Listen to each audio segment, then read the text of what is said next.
And we go quickly now to the White House and Charles Bierbauer. We can hear the helicopter, Charles. Yes, David, you can certainly hear the helicopter as it glides in over the south lawn of the White House. The Washington Monument in the background. This is the president's helicopter as he returns from Camp David. I would expect that the Secretary of State, Mr. Baker, is with him. Whether you can hear me over the helicopter or not, I'm not sure. I doubt it now. Charles, it's pretty fine. If you hold the microphone close, we can hear you. But the president's helicopter coming into the south grounds of the White House, accompanied by the red blinking light up in the upper right-hand side of your screen, his security helicopter.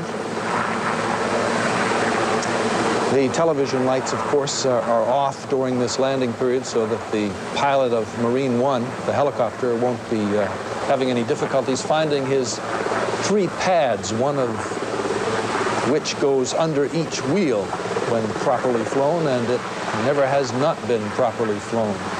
President Bush returning from Camp David with Secretary of State Baker, the Allied forces in the Gulf having launched the ground war against Iraqi forces holding Kuwait. The president has announced, the White House has announced that the president will speak to the nation in less than a half an hour from now, about 26 minutes from now, 10 p.m. Eastern Time. And then at 10:30, we will be having a briefing from the Pentagon. Marine One blades are slowing down now, and perhaps Charles can hear me. Yes, I hear you. I don't know whether you can hear me. I've never been able to outshout a helicopter. All right, all of the president's top advisors are gathered here, standing about 50, 60 feet from where I am, none of them in a mood to talk at this point. They're going to let the president make this announcement, but the National Security Advisor, the vice president is here, the chief of staff, I can see the vice president, and Governor Sununu as well, walking out towards the helicopter. A number of these people have been clustered here at the White House through the early hours of the evening, primarily in National Security Advisor Brent Scowcroft's office, as the first reports obviously came into them of what was going on in the Persian Gulf. And he presumably relaying those reports to the president up at Camp David, which is about 60 miles from here, up in the Catoctin Mountains of Maryland. It's about a 20-minute helicopter flight. The president and Secretary of State Baker went up there Friday afternoon. As you can see, there's the president now.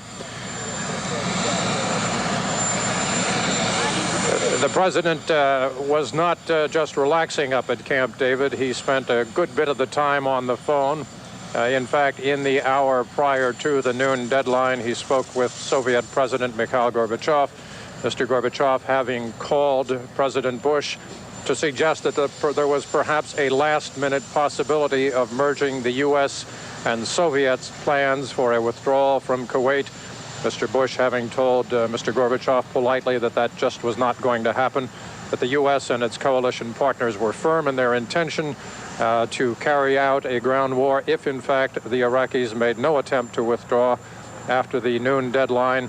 The assessment from here at the White House was that there was no action on the part of the Iraqis, and in fact, as spokesman Marlon Fitzwater put it, the Iraqis continued to carry out the destruction of Kuwait with the destruction, as they're calling it here, the scorched earth policy of destroying the oil facilities. Fitzwater also made the point of noting that Iraq's only response to the noon deadline was to fire a Scud missile at Israel. So the president, having given his generals clearer instructions even prior to the noon deadline, allowed things to move forward as they have this evening, and we'll hear from the president himself very shortly. David? All right, Charles, thank you very much. The return of President Bush, the commander-in-chief, to the White House with his Secretary of State, all of his officials there waiting for him. We're in the minutes prior to when the president will address the nation, going to talk to a guest we have had on earlier this evening, and a new one who is joining us. Joining us is Michael Beschloss, a presidential historian, and of course with us still is Bard O'Neill from the National War College, a Middle East expert. Michael, first, have you seen a scene like this one in the last few minutes in a while? No, I certainly haven't, David, and when we go to the future and have a Bush presidential library, I guarantee you that one of the things that you'll see on videotape is the scene that we just saw this evening and the speech that we're all are about to hear. You know, we often hear about defining moments of a president's presidency. I can guarantee you tonight that this evening is a central and defining moment of the George Bush presidency. How much preparation do you think has been put into what the president is going to say? My expectation, David, would be that a draft of this speech has probably been ready for many weeks, and that this fits in very much into the general plan for the air war now become an air and ground war. This is something that has probably been scripted for weeks or months. Bard O'Neill, your impressions as the president returns? Well, I agree with Michael. I think that this has probably been something that's been carefully thought out. I think that this is an action that will be welcomed in Cairo and in Damascus and certainly in Riyadh, because Saddam Hussein has clearly laid down the gauntlet to the Arab leaders. He's called upon the people in these countries to overthrow these leaders, and I think their greatest wish is that the end of this game will be the removal of Saddam Hussein by his own people. And the parts of the Arab world which would tend, because of this, to turn more against the West and the United States? Well, I think in Jordan, because of the large Palestinian population, you may see demonstrations, probably the same thing in Morocco and Algeria. But you must remember that the problems there are endemic to those countries. They're social and economic problems that are very deep. And this has become an issue that they use to express their feelings and their frustrations.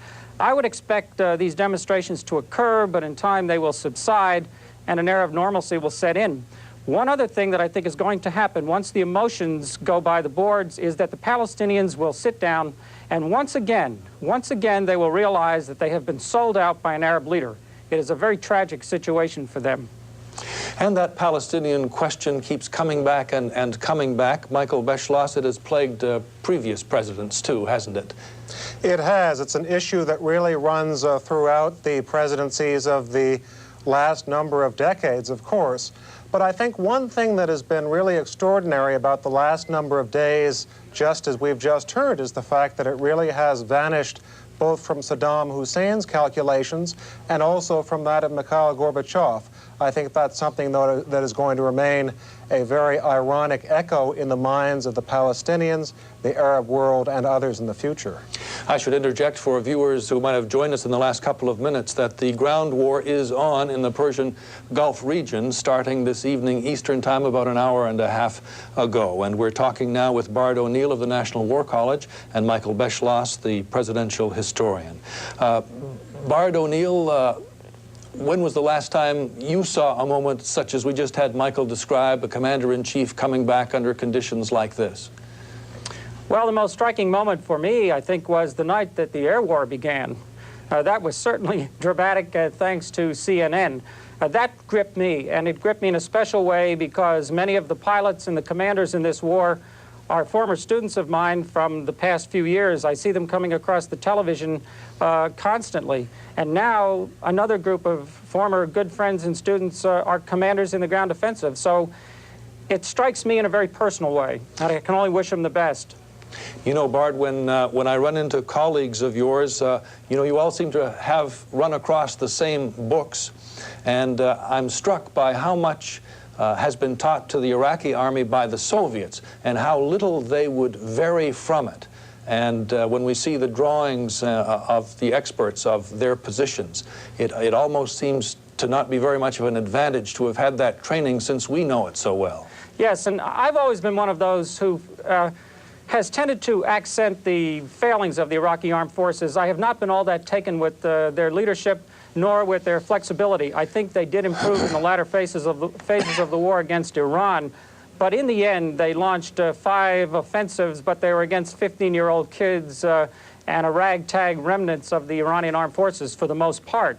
I don't see the Iraqis as demonstrating much flexibility on the battlefield, much ingenuity, and maybe that's why Saddam Hussein had them hunkered down, being attacked in a piecemeal fashion over the course of the weeks. Not a very impressive group, in my judgment. All right, we're keeping watch here in Washington, and we thank you for joining us as we do it. But speaking of the Iraqi army, let's go to a profile of it now, and CNN's Robert Reynolds. Iraqi soldiers have more actual combat experience than any of the Allied forces. Their fighting skills were forged during 8 years of bloody combat with Iran. The Army's 1 million men are said to follow Soviet military doctrine, and Soviet generals say they are a formidable force. I think they are good soldiers, very good soldiers. First, because they have experience. Second, they are fighting on their own soil. They are convinced they are fighting for their faith and the motherland. The estimated 500,000 frontline troops in Kuwait are a mixture of experienced fighters and raw recruits. Many are Shiite Muslims or Kurds, groups within Iraq which may not be highly committed to President Saddam Hussein's regime. Behind them, in reserve, the Republican Guards, numbering some 180,000. These are professional soldiers, well-equipped and well-trained. All are Sunni Muslims, the same sect as Saddam and most of his officials. But there is a little-known super-elite force in Iraq's army, numbering about 10 to 15,000. These hand-picked soldiers are drawn from the area around Saddam's home village of Tikrit. Above the Republican Guard, you also have another group called the National Duty Guard. These are the inner core people who are highly paid, a special elite corps attached to Saddam Hussein. They are the most dangerous, they're the fanatical units. Like everything else in Iraqi society, the armed forces are controlled by Saddam Hussein. Shortly before the war broke out, he appointed himself supreme commander. Although Saddam has no military experience, he involved himself in both strategic and tactical decisions during the Iran-Iraq war, taking the credit when things went well and shifting blame to field commanders when they didn't. On occasion, officers were executed when Iraq suffered a defeat. But below Saddam and the Revolutionary Command Council, the Army has a professional corps of well-qualified officers. Many of the Iraqi generals who had to beat off, had to defend themselves against overwhelming manpower of the Iranians could be equally called brilliant, at least very, very competent.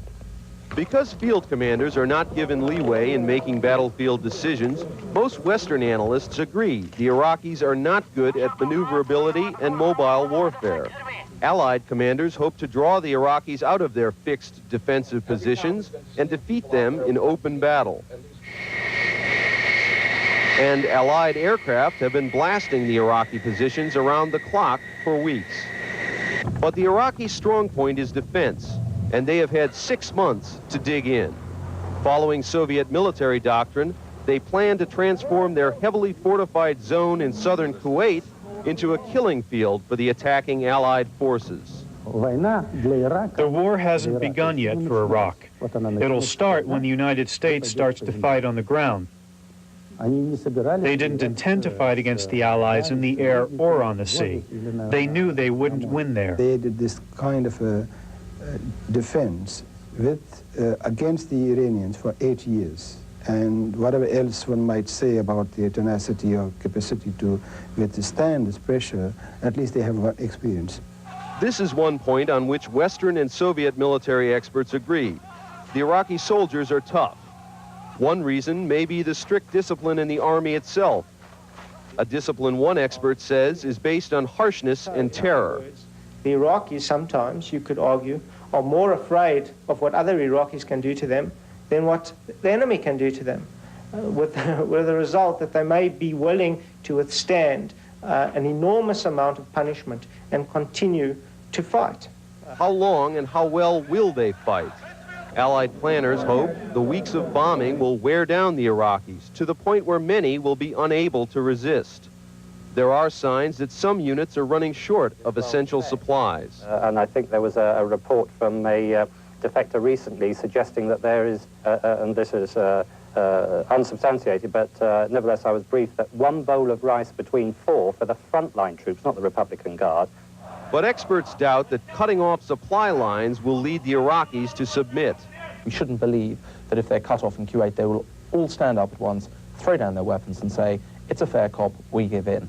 Allied commanders say they're astonished by the size and scale of Iraq's military machine. Its underground bunkers, ammunition dumps, and command and control networks will have to be bombed extensively before the ground assault can begin. But a Soviet general told CNN he's not surprised. He says Saddam Hussein has always been preparing for a war with the United States. Robert Reynolds, CNN, London. And now, of course, the ground assault, the ground war has begun. The Allied forces launching an attack into Kuwait tonight to rescue that country from Iraqi troops. Let's go back to Jerusalem now and check in on the situation there with Greg Lefebvre. Greg. This is a very tense moment in all of Israel right now, and a number of the people here have been perhaps waiting, perhaps dreading, some even looking forward to this time for a variety of reasons. Israel was drawn into this war as, if you will, a victim on the very second day of the war when the Scud missiles started to come across. That was something Saddam Hussein said he would do, and the Israelis are quick to point out that Saddam did what he said he was going to do. He said he was going to continue the attacks, and Saddam Hussein has done that. 37 missile strikes officially on Israel so far.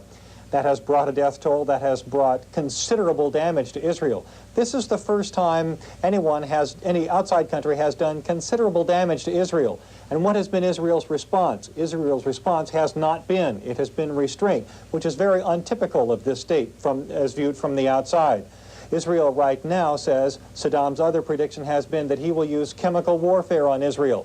And the Israelis are very, very concerned about that. They do want to see the end of Saddam Hussein because they say they do want to see the end of his reign of terror here in the Middle East, but they also say they may have to put up with some pretty onerous deeds between now and then. Greg Lefebvre, CNN Live in Jerusalem. Thank you, Greg. And although CNN is live, we are unable, as is anyone else, to bring you live pictures of the war as it goes on. The front, for instance, is hours away from our closest feed point where we could put up a live picture. The Pentagon, the Allied forces, have set up a series of pools, of media pools, consisting of all of the various branches of the media, print, radio, television, and they are escorted to the front to be a part of the battle, to witness the battle, and their reports won't be back for probably, it could take up to a day before we get any pictures from them. There's going to be a meeting tonight of the UN Security Council, a rare Saturday session, and let's check in now with Jeannie Mose, who is there. We have just gotten our first reaction from the Iraqi Deputy Ambassador to the UN to the start of the ground war. The ambassador was just leaving the UN to go to his mission to learn about more details, apparently to watch television probably, to get more details about the beginning of the land battle. On his way to his car, the Iraqi ambassador said Iraq will never surrender. A reporter raised the possibility that thousands or even tens of thousands of Iraqis might die if there's no surrender. And he said, but a lot of Americans will die also. And as he got into his car, here was what he had to say.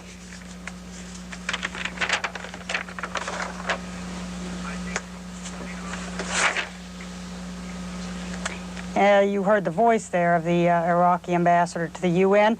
Now, what he had to say was short, but the Kuwaiti ambassador to the UN spoke with great eloquence. Here is some of what he had to say. I'm experiencing really a mixed emotion of relief for the, my people in Kuwait. The country which has been under brutal occupation since the 2nd of August, that at least, they will be smelling, the fresh air of freedom, and they will get rid of this dictator and his army, which has inflicted in my country untold misery, and he disturbed the security in the region and in the world at large. My agony is that while we were striving since the 2nd of August to bring a peaceful solution for this conflict, for only the sake of one intransigent leader, the world is paying dearly in order to preserve peace and security. We are sorry that we were not able to convince, the whole world was not able to convince Saddam Hussein to leave Kuwait and to save his nation, his country, and the region, the catastrophe which he has brought. And a second ago we had some technical problems with our tape, but we would like now to show you the Iraqi ambassador. Here's what the Iraqi ambassador had to say. From what you've heard, though, how do you feel about the ground war beginning? I think it will be a long war. The UN Security Council is still scheduled to meet tonight. They are supposed to be talking about merging the Soviet and the U.S. Peace plans, but at this point, at this moment, the diplomatic mergers seem moot. I'm Jeannie Most reporting live from the UN. Jeannie, thank you very much. We're just a few minutes away from an address to the nation, a brief one by the President of the United States, and let's go to Charles Bierbauer at the White House. David, White House spokesman Marlin Fitzwater was here just a moment ago to say that the president would indeed be in the briefing room at approximately 10 o'clock and that he would have a statement probably no more than 2 to 3 minutes in duration. Mr. Fitzwater did not give us any reason to think that the president wanted to answer questions here. In fact, he said that Defense Secretary Dick Cheney would have an additional briefing over at the Pentagon shortly after President Bush's remarks here, the president having returned from Camp David just a short while ago. So we, in short, are going to wait for the president. It shouldn't be too long. David? All right, Charles, we'll be back to you. We understand we'll get a little bit of a warning, so we'll be able to come right to the president when he speaks. Earlier, we had this report as prepared by Wolf Blitzer, our Pentagon correspondent, on the order of battle. The confrontation would begin at night. The scenario? The Iraqi front line has been taking artillery hits for days. Further back, the crack Republican Guard has been pounded and demoralized by constant bombing. Now comes the big push. The goal, bluntly stated by the nation's top soldier. Our strategy to go after this army is very, very simple. First, we're going to cut it off, and then we're going to kill it. The players. Allied combat units stretching from the Persian Gulf into the desert west of Kuwait. Nearly 20,000 U.S. Marines on amphibious landing ships, ready to storm the beaches. F-16s and A-10s, standing by to attack Iraqi armor. And in the west, 3 large U.S. Army Corps with hundreds of M1A1 battle tanks, plus a British armored division. It may be the largest tank force ever assembled for one battle. The Allies have another key weapon, deception. There will be massive artillery preparatory fires laid down at various different points along the fortification line so that he doesn't know which one will be followed very rapidly with a ground penetration operation. In the scenario, the Allied tank force sweeps north under cover of darkness 2 days before the actual ground war begins. At dawn, they'll settle down, they'll cover up, they'll try to hide themselves so that the Iraqis may not know until it's too late even that they're in their own territory. And the next night they'll move again, hoping to catch up to the attacking Iraqis. Allied forces move against the Iraqi front line probably in 2 places. The strategy, force the Iraqis to flee their fortifications and launch a counterattack. These 2 forces would penetrate deep into Kuwait, causing the Iraqi commander to move his mobile reserves, the Republican Guard, the other corps that has mobile divisions. Among the first to cross into Kuwait, Saudis, Kuwaitis, and troops of other Gulf nations massed along the coast. Combat engineers clear the way by breaching Iraqi fortifications and minefields. They would be exposed, but again, when we in the Army commit our engineers, we wouldn't commit them without them being protected by overwatching fire and suppressive fire. To suppress enemy fire, the Allies use heavy machine guns and anti-tank weapons, ground-to-ground rockets, and artillery. Advancing troops will fire heavy artillery into Iraqi positions just ahead of them. In my own case in Vietnam, I brought artillery to within 50 meters of my tanks and personnel carriers, which wasn't very hard to do, and we're even better at it now than we were before. The Allies' attack jets, loaded with Maverick missiles, coordinate with the ground forces. What worries me mostly is the artillery that the Iraqis possess, that it's going to be difficult for us to reach out and touch them unless we have a lot of air support. The warplanes target Iraqi tanks, armor, and artillery, the last element important because it could outdistance U.S. guns and deliver chemical shells. Helicopter gunships and Harrier jump jets provide close support. The hope? A combined air, land, and sea assault will pry Iraqi tanks from their dug-in positions, force them into the open, and make them easier targets. According to the plan, the mechanized infantry moves across the stark frontier, driving Iraqi troops before them, by now a fragmented, damaged fighting force cut off from its commanders. Before the Iraqis can regroup, according to the scenario, they'll be enveloped by the invading allies. That's one scenario. It hasn't happened yet. The coalition has war-gamed the liberation of Kuwait over and over. But the actual battle will be the one and only test of both the tanks and the tacticians. Wolf Blitzer, CNN, the Pentagon. Now, with barely time to change his tie, as our senior producer, Bob Fernand, said, we'll go back now live this time. That report, of course, prepared earlier. Wolf, you have some new information.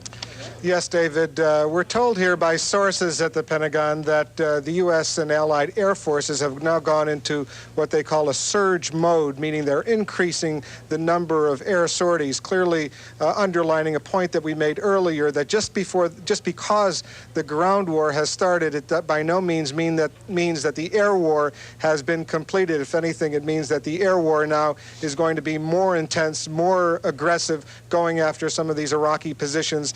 Presumably the tanks may be forced out of their deeply dug-in revetments, and the airstrikes will be able to go after them with a little bit more accuracy. Secondly, we have also learned that the U.S. Army 7th Corps, which is based in Germany and was deployed to Saudi Arabia after the November 8th buildup, the massive buildup. This includes 3 divisions, some of the best U.S. Army forces with all of the M1A1 battle tanks. These are the most westerly of the U.S. forces along the border with Iraq, and these forces do have the authority to go on a sweeping flanking operation all the way to the west. We should be getting more details. We have confirmed that the Defense Secretary, Dick Cheney, will be here in about a half an hour at 10:30 Eastern Time to make a statement after the President's. David? All right, Wolf, let's go now to Charles Bierbauer at the White House. The President's about to speak. Well, David, from what we hear, the details will be coming out much more over at the Pentagon. The President only planning to make a very brief statement here of a couple minutes in length to explain what he has, in fact, ordered taking place, having begun about 2 hours ago over in the Persian Gulf area. From all indications, it is that massive land campaign that we have been led to expect, which could only have been averted had the Iraqis withdrawn earlier today.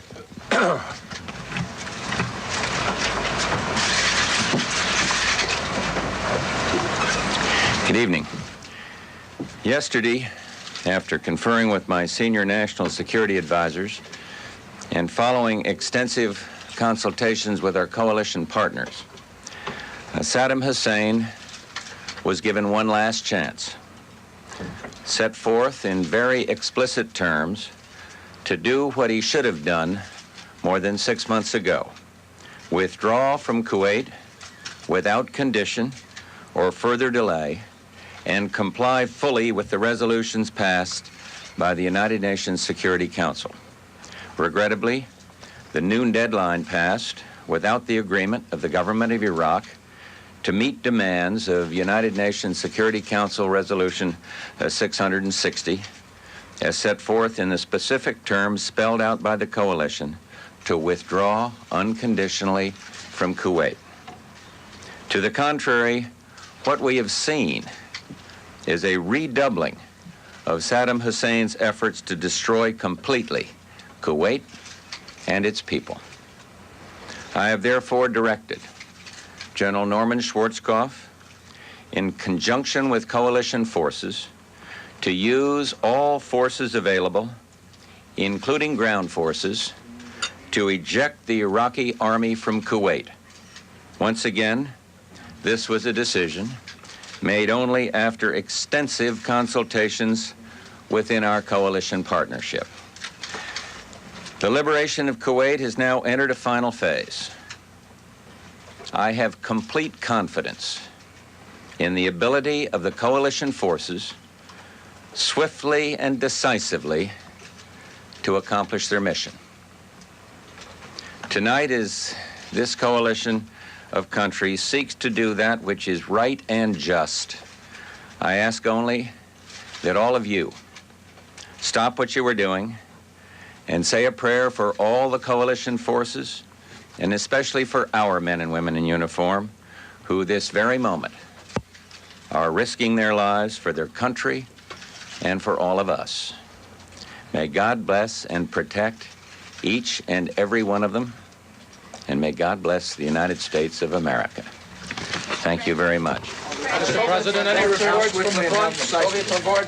The President of the United States not taking questions. His brief statement over with that poignant plea to Americans and others everywhere of a mind to pray for the well-being of the Allied troops as they set out on their mission. He has authorized, said the President, General Schwarzkopf and the others there to use all forces available, including ground forces, to eject the Iraqis from Kuwait, and he has every confidence, he said, that it could be swiftly and decisively done. Charles Bierbauer heard that with us, and let's go to him now. Charles. Well, as anticipated, it was very brief. The key line, I suppose, being entered the final phase, and as you say, his suggestion, the President's suggestion that he had confidence that it would be done swiftly. No detail from here as to the nature of the ground war as it's being enacted over in the Persian Gulf area. That we've been told will come from the Pentagon, and that has pretty much been the case throughout this whole period of some 6 weeks or so since the start of the whole war, with the policy statements coming here and the hard details being relegated to the military. Indeed, a senior administration official told me today that President Bush has had ample briefing, has looked at all the contingencies, and is not about to second-guess his military commanders once he's given them the charge to put this battle into gear. David? Charles, would you expect that the mission is as limited as the President carefully enunciated, to use those forces only to eject the Iraqi forces from Kuwait? He spelled it out very clearly, and although there are those who would wish it to go further, the President didn't mention anything about that. Well, that's an interesting point, because it goes back to what we heard back in August, that Saddam Hussein and his Iraqi forces must get out of Kuwait, that was the original objective, was to stop the takeover of Kuwait and repel it, reverse it in effect. The other thing that the President did point to solely was the UN Resolution 660, which was the initial one calling for the withdrawal of Iraqi forces from Kuwait. There have, as we all well know, been an additional 11 UN resolutions, and in fact throughout the last days the U.S. has insisted that Saddam Hussein and the Iraqis must comply with all of them. I would suspect that that remains his goal. I think you're correct to make a point that the key is to get the Iraqi troops out of there. President Bush and other assistants of his, other key advisors, have certainly made it well known that they have no objection if Saddam Hussein leaves power in the process, but the immediate goal, that of the forces, is to remove the Kuwaiti troops. It should, however, be pointed out, David, that that doesn't mean that there won't be American troops inside Iraq. Virtually every scenario that's drawn up means that there would have to be some incursion into Iraq to carry out this ejection, as the President called it, from Kuwait. David? Charles, thank you very much for that live report. We'll be returning now to the Pentagon, where Wolf Blitzer is standing by, and in about 25 minutes, the first word from the military authorities on how the ground war is going. And again, Wolf, we won't be hearing from our reporter colleagues until after the military experts have had a few shots at telling the story, right? Yes, David, in about 24 minutes or so, the Defense Secretary Dick Cheney is scheduled to come into this briefing room here at the Pentagon and reveal presumably some of the details of what is going on. Within the past few hours, the actual ground war has started. The President hopes, of course, as do other officials here in this building, that it will be swift and decisive. But U.S. officials make it clear that the Iraqis still have a lot of fighting capability left. This will by no means be all that simple. The Defense Secretary has pointed that out, as well as the Chairman of the Joint Chiefs, General Colin Powell. What you're seeing now are some possible ways that the U.S. and allied forces massed in great numbers, hundreds of thousands of troops in northern Saudi Arabia, could undertake this operation designed to remove Iraqi troops by force. A direct frontal assault from northern Saudi Arabia, an airborne and amphibious assault by U.S.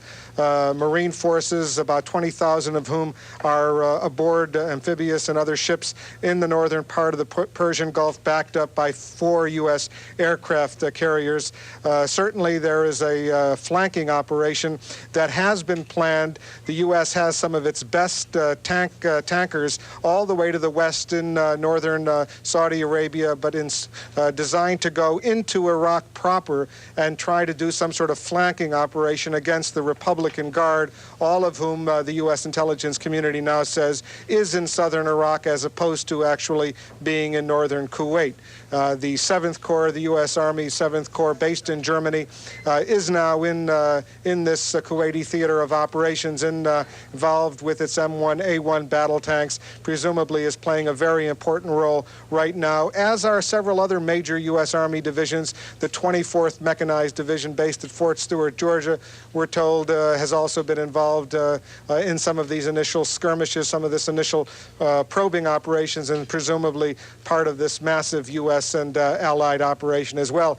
And we don't want to forget that all of these are possible operations, and all of these operations presumably will involve not only U.S. and Saudi troops, but there are large numbers of British forces in the northern part of Saudi Arabia, French troops, Egyptian troops, Syrian troops. The Syrian troops, we're told here, will play largely a defensive role, will not actually be involved in the offensive operation, but all of this is certainly subject to change. The authority has been granted to General Norman Schwarzkopf, the commander of Operation Desert Storm, to do whatever is necessary in the coming days to try to remove Iraqi forces from Kuwait. Wolf Blitzer, CNN, reporting live from the Pentagon.